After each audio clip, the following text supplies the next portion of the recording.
bagaimana cara menyadarkan orang kesurupan. Ini bukan ru'yah, tapi cara menyadarkan kesurupan instan. Ini bukan ru'yah ya, tapi cara menyadarkan kesurupan instan. Dan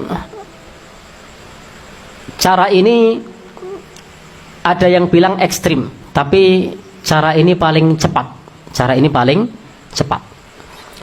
Kalau ada orang kesurupan, supaya dia sadar, maka cara yang pertama, cara yang mudah dan tidak berisiko, ambil pojok pundak sini. Pundak. Tahu pundak ya? Terus ini yang tempat untuk ASI, apa namanya? Yang hitam. Nah, itu. Nah, Bapak mau?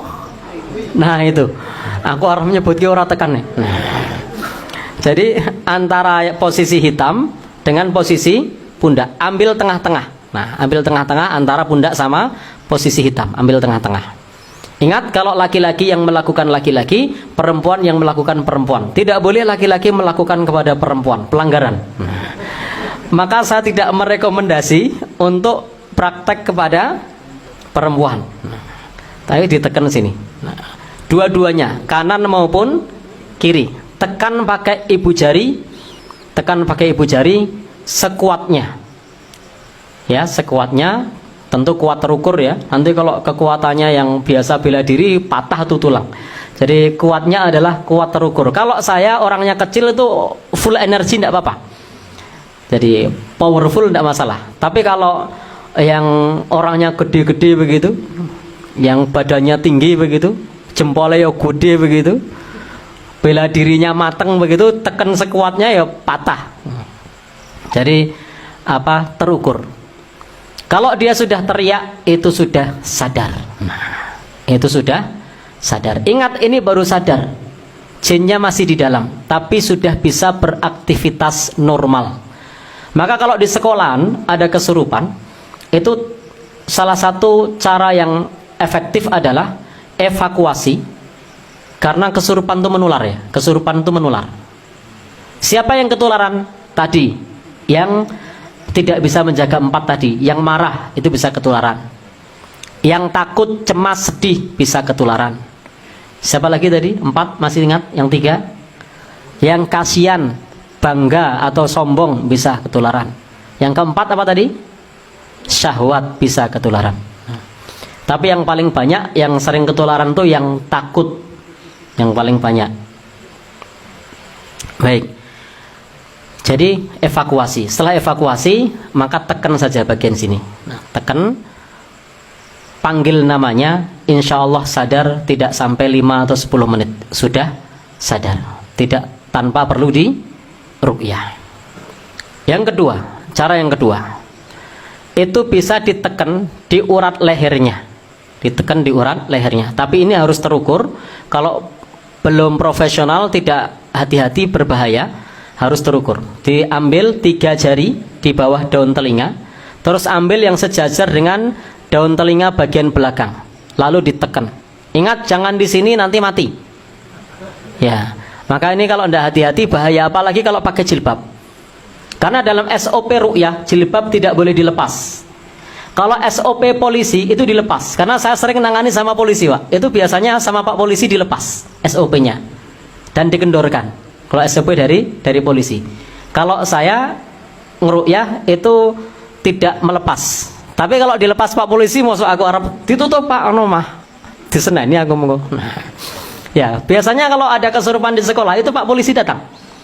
Nah, ketika Pak polisi datang, Pak polisi menyarankan melepas. Itu penjelasannya kenapa, Pak? Ya? Oh, semu. Baik. Jadi itu di apa, tekan di sini. Tekan 2 sisi, kemudian panggil namanya, tarik kejut. Insya Allah sadar. Tapi kalau tidak profesional jangan. Khawatirnya nanti malah mati. Maka yang paling mungkin bagi bapak-bapak itu kalau ragu-ragu ya bagian ini tadi, antara pundak sama, nah itu. Aku kira harus menyebut rawan nih. Oh gitu. Itu. Ya, manut aku. Iki online loh Bu. Iya. Baik. Lanjut. Cara yang ketiga itu bisa menggunakan cabai rawit. Iya. Saya biasanya kalau kesurupannya banyak, itu saya sengaja sangu cabai rawit yang paling pedes. Ya. Lalu kemudian dibuka cabai rawit itu. Lalu kemudian buka mulutnya, mulut pasien itu, khususnya yang saya biasanya yang tak target untuk pakai cabai rawit itu yang perempuan, bukan yang laki-laki. Kenapa? Karena kalau perempuan saya tekan sini pelanggaran. Gitu. Kalau neken sini kadang-kadang saya tidak tahu ini posisi uratnya di mana, ketutupan jilbab. Tapi biasanya saya milih di sini. Kalau udah tidak bisa baru pakai cabai. Nah, pakai cabai, dimasukkan ke mulutnya, tahan sebentar. Insya Allah nanti sudah sadar. Jadi nanti sudah sadar. Jangan ditelan ya, bahaya. Jangan ditelan. Tapi dioleskan saja di bibirnya, di lidahnya. Insya Allah nanti sadar. Baik. Dari ketiga cara itu, cara yang paling mudah untuk awam, efektif itu cabai rawit. Nah, benar. Saya nangani 30 orang, 40 orang itu dalam hitungan tidak nyampe 15 menit selesai kok itu. Nah, ya. Dengan catatan ini bukan menyembuhkan, tapi menyadarkan. Nah, jadi jinnya masih ada, tapi tidak bereaksi karena orangnya sadar. Dia pulang dalam keadaan sadar, tapi bisa jadi di rumah hari ini atau besok atau suatu saat kambuh. Kenapa? Karena ini sebatas penanganan pertama pada kesurupan. Nah, ya P3K kan? Nah, jadi baru sebatas itu. Baik, Bapak Ibu yang berbahagia yang dirahmati oleh Allah Subhanahu wa taala, itu cara menyadarkan orang kesurupan.